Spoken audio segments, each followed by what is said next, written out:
Nabudol ako noon pero ngayon hindi na ako magpapabudol.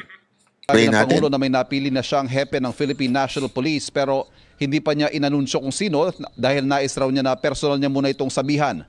Pero ang utos niya, ituloy lang ang pagpapababa ng crime rate at paigtingin ng police visibility para Ituloy lang pagbababa ng crime rate. Pataas nga eh.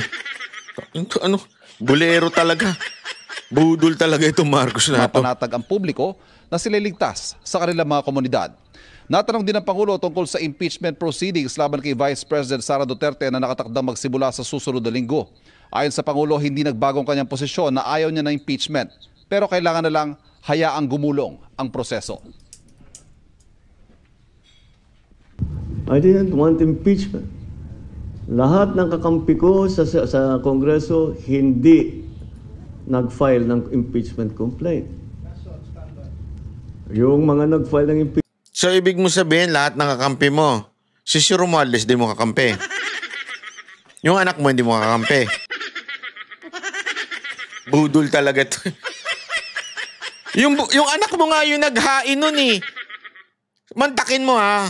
I think, correct me if I'm wrong, 4 yung impeachment. Tinalunan yung 3. Tapos kung ano yung ihinain ng anak mo, yun ang pumasa. Sasabihin mo ngayon, yung mga kaalyado mo hindi nga pumirma. Pasimuno yung anak mo. Budol talaga to. Ang bihira to. Nakakarindi talaga yung bunganga nitong presidente na to. Complaint, hindi mo masasabing kaya kong utusan o pagsabihan na ito yung gagawin mo. So, why do I have to keep explaining that I did not want impeachment? Kasi po, budol ka. That's the truth. Why do you have to keep on explaining it? Kasi your words, hindi nagre-resulta into action. Kaya pinaulit-ulit. Kaya nga sabi ni Claire, di ba? Ulit.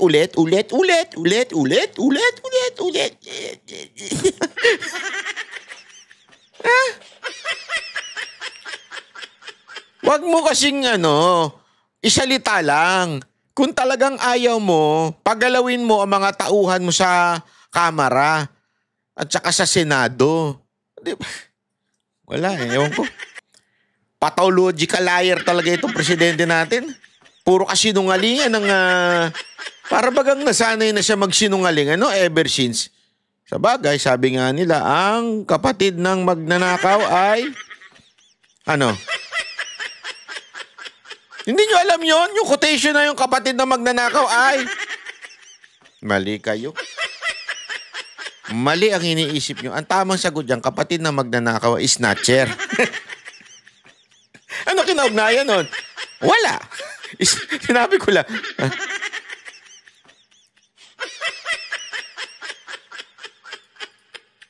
Di ba? Ay, nako. Wait lang ha. Di ba sa mga kababayan, ito po yung matinding kasinungalingan na ipinapakalat ng Pangulong ito. Samantala, Vicky, balik Pilipinas ngayong gabi ang Pangulo mula dito sa Kuala Lumpur, Malaysia. At ba't bumalik ka pa? Dapat dyan ka na nagtagal ka na dyan. Diyan na kayo nagparty-party. Ba't bumalik ka pa? Walang nag-aantay sa'yo dito. Ayaw ka na namin. Ang bira ka naman, Pabalik-balik pa. Sino man nagsabi sa'yo bumalik ka dito? Sino may sabi sa'yo may gusto pa sa'yo dito? Ang bira, oo. Agoy! live mula sa Malaysia, Ivan Mayrina nakatutok, 24 oras. Sus! Sus! Ay nako, alam nyo mga kababayan, talagang hindi, kaya alam nyo ba kung papaano nanalo si Pangulong Duterteng presidente? Amidst na siya ay isang taga Mindanao, siya ay isang mayor lang, amidst na hindi siya nanggaling sa isang malaking political family. Lumaki na lang sila ngayon. Pero dati, sabi nga niya, di ba, bugoy lang sila, mga Duterte lang, mga, alam mo yun, galing lang. hindi siya national. Ibig sabihin yung kanyang name recall, it's not for national. Kasi dalawa yan eh. Lagi yung tatandaan yan eh. Yung name recall, pagdating sa eleksyon na, yung name recall at saka yung why people would vote for you. Laging dalawa. Yung mga iba, halimbawa, sila Binay, sila Marrojas, o mga Aquino, mga Estrada, yan po wala na silang problema sa name recall. Ang problema na lang nila is to convince people to vote for them. Di ba? Pero ang mga Duterte, yung si Pangulong Duterte, wala ho siyang name recall noon. Merong nakakakilala pero iilan lang. Diba? Hindi naman po siguro mga 50-60% lang siguro nakakakilala sa kanya bilang Mayor Duterte. Diba? No, malamang siguro Visayas at Mindanao lang ho yun.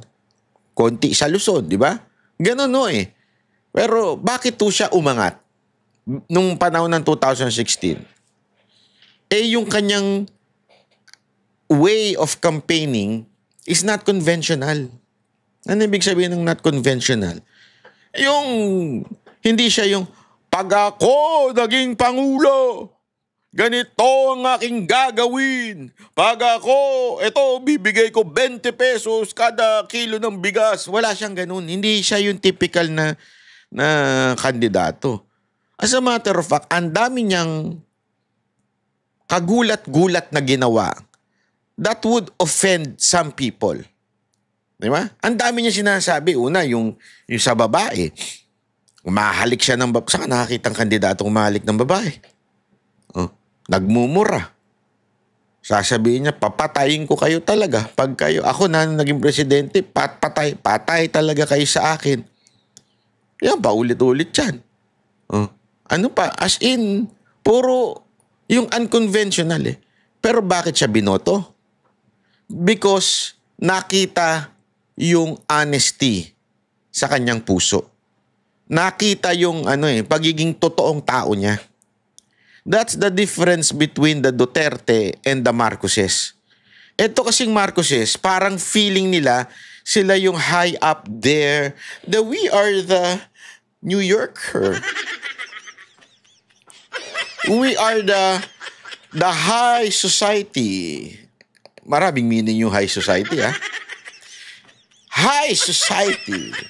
We belong to the high society. Anong high society ba? Linawin mo. Kataas-taas ang mga sasidad. Kami ay mga class A. Mga ganun na klase. Hindi nakikita yung sincerity. Kaya tuloy ngayon, kahit anong bitaw niya, wala nang naniniwala. Bitawan niya yung salitang, mag-resign kayo para maayos natin. In the first place, bakit mo pina-resign? Alam mo kung bakit? Kasi aminado ka na mabagal ang gobyerno. Aminado siya nun ha. Sinabi niya yun nung kay Katon Ying. Aminado siya mabagal ang gobyerno.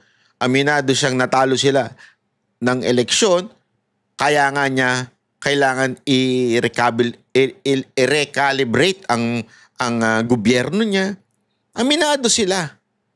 Pero magtataka ka, iba yung sinasabi niya during dun sa, para bagang wala sa puso, parang tinuruan lang, scripted. Kaya ngayon na sinasabi ng iba, scripted lang yung interview ni Katon niya.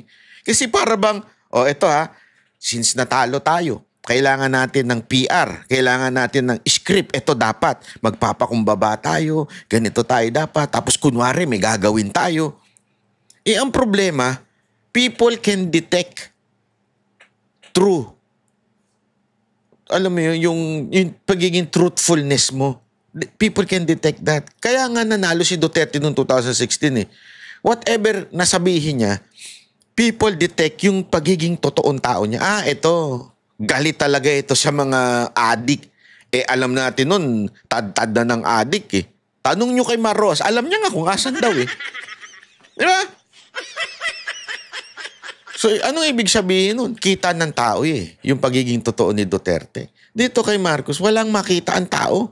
Kasi every time bumubuka bibig niya, iba yung ginagawa niya kinabukasan. Impeachment.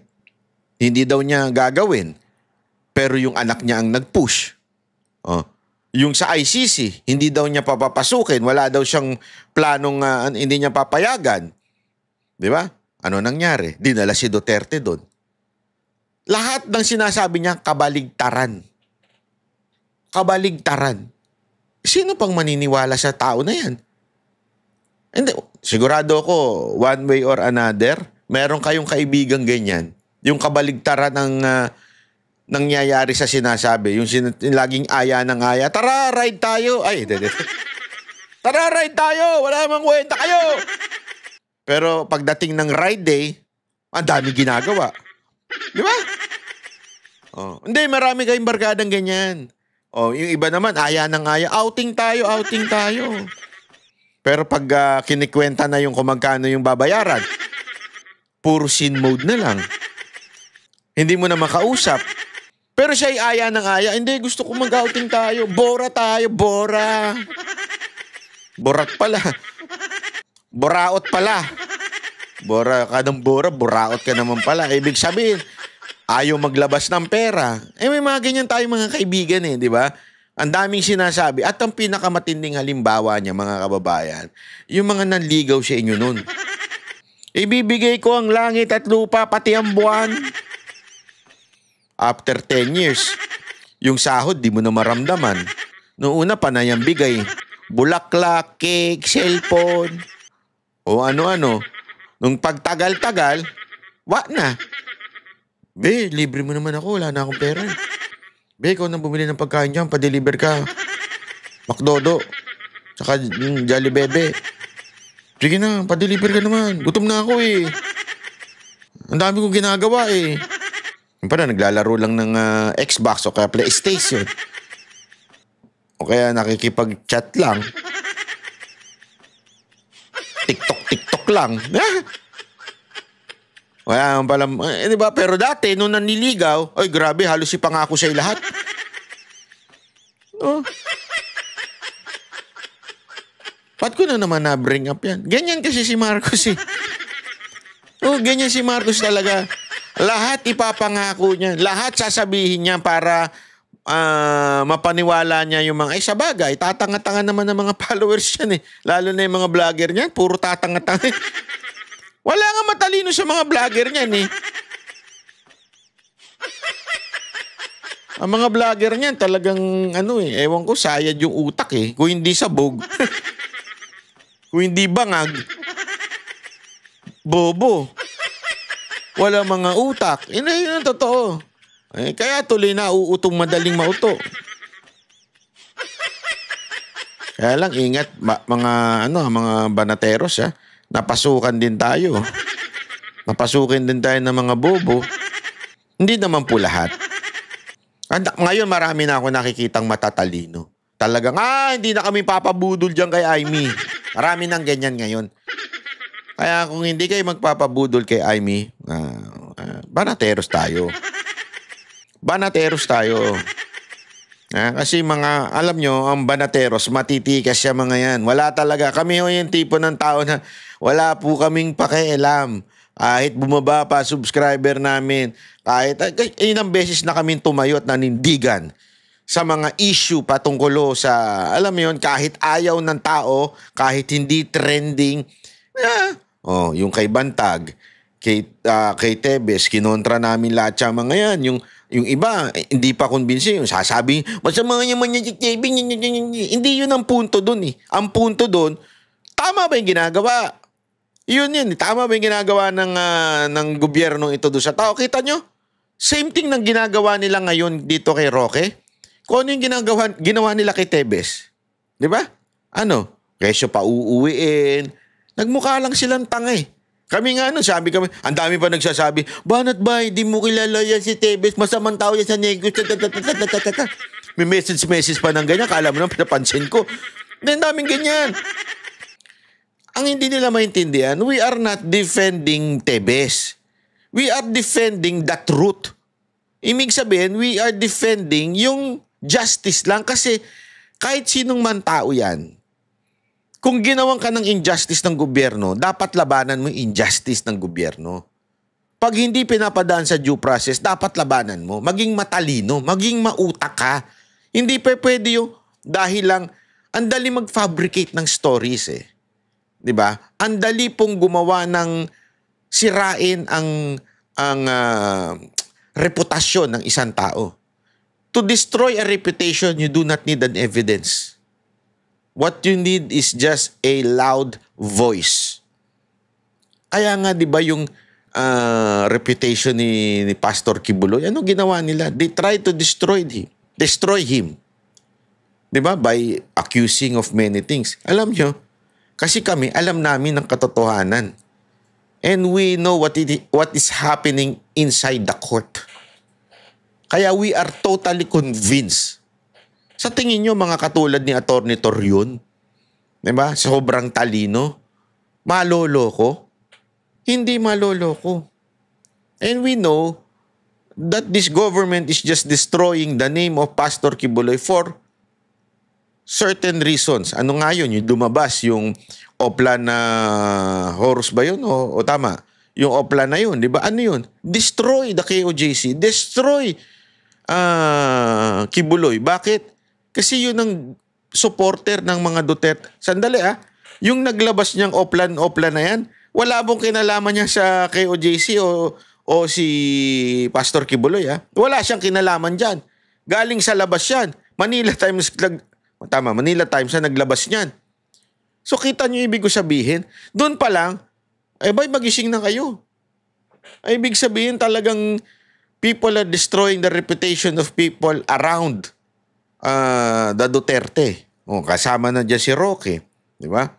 Ngayon, parang ang dating, sama-sama ni Roque na parang, di ba, anong kinaso sa kanya? I think human trafficking din eh. Para non-bailable eh. Human trafficking, abogado ka lang nung...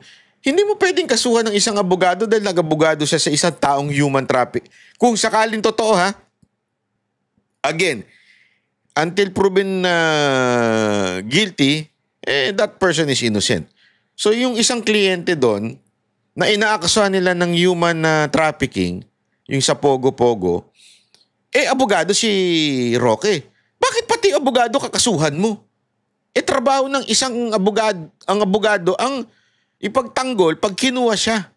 Whether that the accusation is true or not, kailangan niya pong idepensa yun. Bakit? Trabaho niya yun. Or else, alam niyo ba na may batas sila na pag tinanggihan nila, kahit pa paano magkakaroon sila ng parang masamang ethics no, may tatamaan sila. Alam ko yun ang pagkakwento sa akin ng mga abogado kong kaibigan at mga abogado rin natin na hindi ka basta-basta pwedeng tumanggi lalo na kung na-fulfill naman yung mga requirements o whatsoever. Kailangan mo talaga. And it is your duty bilang officer of the court, di ba?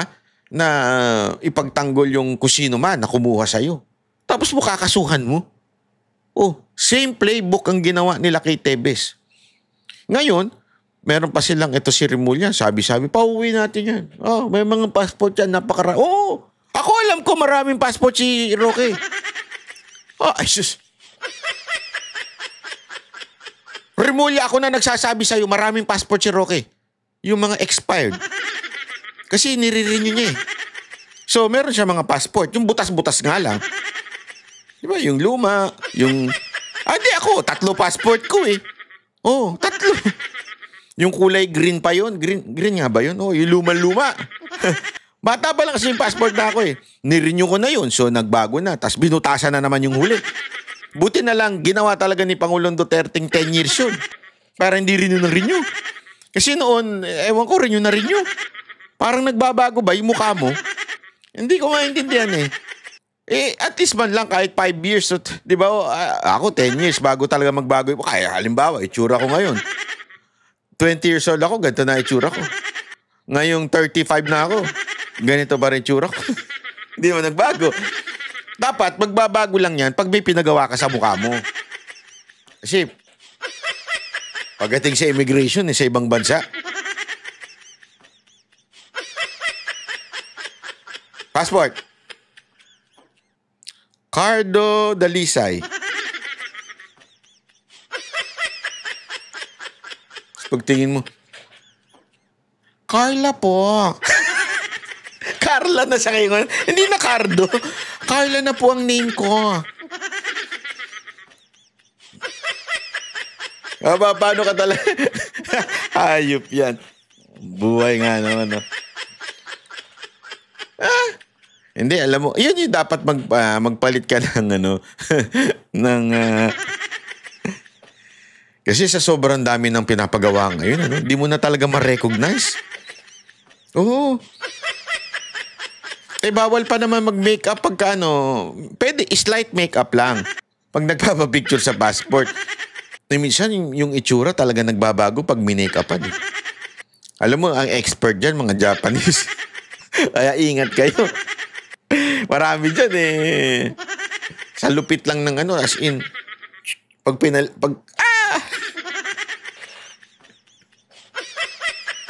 Meron nga akong example dyan meron akong example dyan.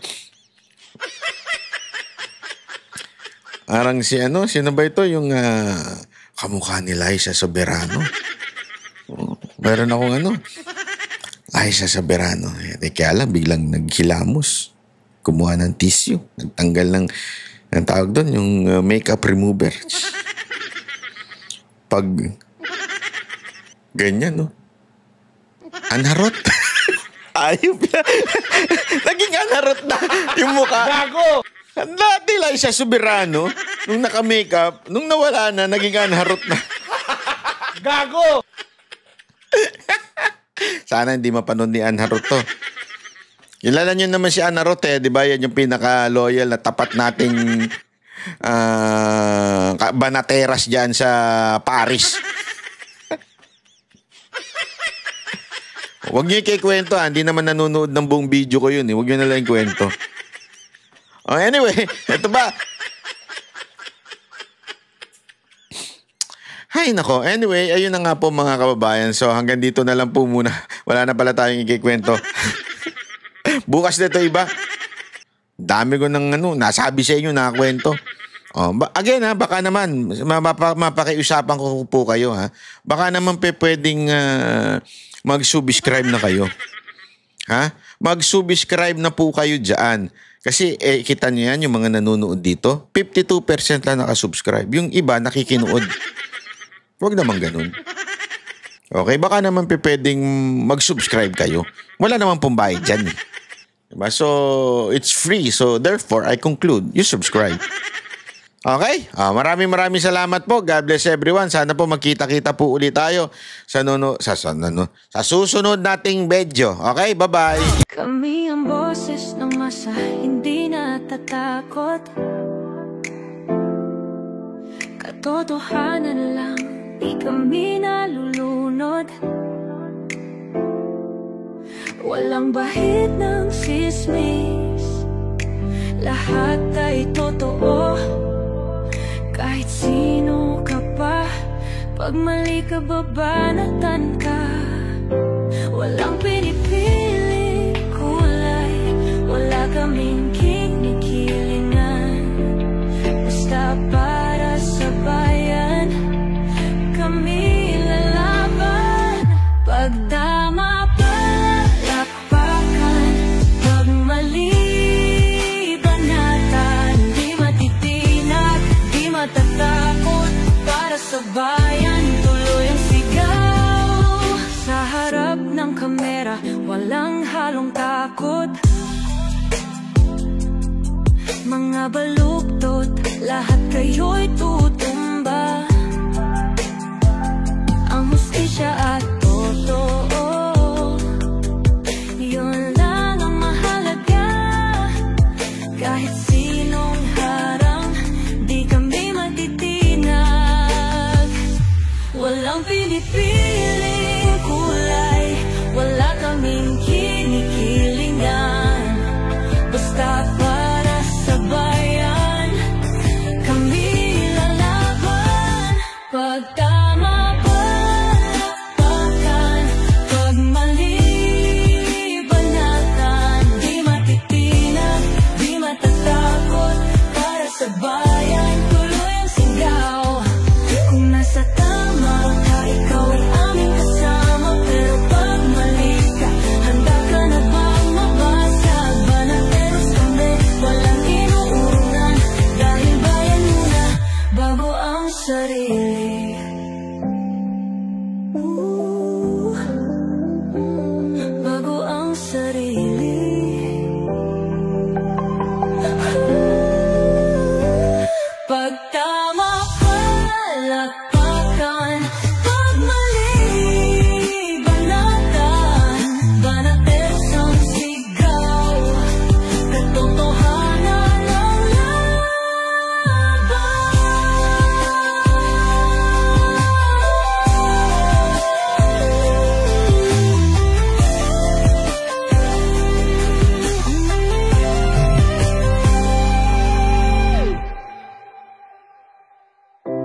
Sa harap ng